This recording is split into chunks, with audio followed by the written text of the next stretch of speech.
Hello student, my self HP sir, मैं आपका account का टीचर।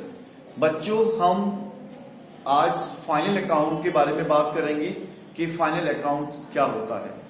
बच्चों, साल की अंतिम तारीख को जो खाते तैयार किए जाते हैं उन्हें हम फाइनल अकाउंट कहते हैं।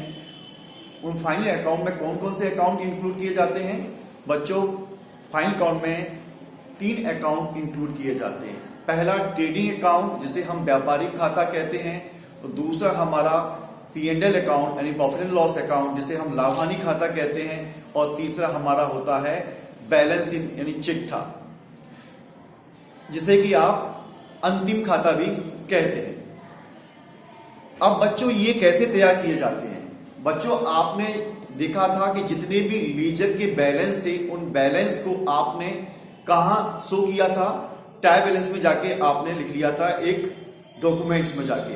मैंने कहा था कि trial balance is a document है, ना कि एक लेजर है, कोई अकाउंट्स है। वहां पर सारे अकाउंट्स के बैलेंस शो किए जाते हैं, उसे एक सूची कहा जाता है लेजर की। उस सूची से हम फाइनल अकाउंट तैयार करते हैं। अब उस सूची से कौन कौन से फाइनल अकाउंट में कौन कौन से अकाउंट इंक्लूड किए जाते हैं? तो मैंने कहा था कि आपको 3 अकाउंट इंक्लूड किए जाते हैं। There are 3 accounts include in final account. The number 1 the trading account, and number 2 profit and loss account, और नंबर 3 बैलेंस शीट। आज बच्चों हम ट्रेडिंग अकाउंट के बारे में बात करेंगे। लेकिन बच्चों, मैं ट्रेडिंग अकाउंट पढ़ाने से पहले आपको बताना चाहता हूं कि ट्रेडिंग अकाउंट क्या है। आपने देखा होगा बच्चों, जो ट्रायल बैलेंस था उसके अंदर आपने सारी एसेट्स लायबिलिटीज के बैलेंस, आपने एक्सपेंसेस, इनकम आपने उसमें शो की थी, जितनी भी एक्सपेंसेस थे। यानी अब यहां भी बात करते हैं कि थोड़ा सा डिटेल में जान लें कि एक्सपेंसेस क्या होते हैं। तो एक्सपेंसेस की हमने डेफिनेशन को हमने टेक्नोलॉजी वाले टॉपिक में पढ़ लिया था। अब हम उस एक्सपेंसेस को और डिटेल पढ़ते हैं। अगर एक्सपेंसेस को हम 2 भागों में बांट दें, एक होते हैं डायरेक्ट एक्सपेंसेस और दूसरे होते हैं इनडायरेक्ट एक्सपेंसेस। तो बच्चों, जो हमारे ट्रायल बैलेंस के अंदर जितने भी डायरेक्ट एक्सपेंसेस होंगी या इनकम होंगी, वो सारी चीजें हमारी ट्रायल बैलेंस में शो की जाएंगी। इसलिए मैं ट्रायल बैलेंस अकाउंट बनाने से पहले मैं आपको समझाना चाह रहा हूं कि जितने भी हमारे डायरेक्ट एक्सपेंसेस होंगे जो कि हमारे ट्रायल बैलेंस की में लिखे होंगे, उनको वहां से उठा के हम ट्रेडिंग अकाउंट में शो कर देंगे। इसका मतलब क्या हुआ? जितनी भी हमारी रेवेन्यू रिसीव्स होंगी वो क्रेडिट साइड में लिखी जाएंगे ट्रेडिंग अकाउंट की, और जितनी भी रेवेन्यू एक्सपेंडिचर होंगे हमारे, वो कहां जाएंगे? ट्रेडिंग अकाउंट के डेट में जाएंगे। चलिए हम यहाँ फॉर्मेट समझ लेते हैं बच्चों। हमारा टॉपिक जो था फाइनल अकाउंट विदाउट एडजस्टमेंट। तो trading account for the year ending 31 दिसंबर 2020। तो आपका ओपनिंग स्टॉक डेबिट में आ जाएगा। परचेस आप हमेशा अंदर लिखें, इसमें से लेस परचेस रिटर्न माइनस कर दे। बच्चों, ट्रेडिंग अकाउंट में हमेशा ध्यान रखिए नेट परचेसिंग शो की जाती है। इस बात का ध्यान रखना, नेट परचेसिंग शो की जाती है। ट्रेडिंग अकाउंट में हमेशा नेट परचेस शो की जाती है। तो यहां शो कर लीजिए। कैरीज आपकी डायरेक्ट एक्सपेंसेस होता है, वेजेस आपका डायरेक्ट एक्सपेंसेस होता है, फ्राइट डायरेक्ट एक्सपेंसेस है, and power and fuel direct expenses है। डेबिट साइड में आ जाएगा हमारा मैन्युफैक्चरिंग एक्सपेंसेस डायरेक्ट एक्सपेंसेस है, रॉयल्टी डायरेक्ट एक्सपेंसेस है, carries on purchase direct expenses है।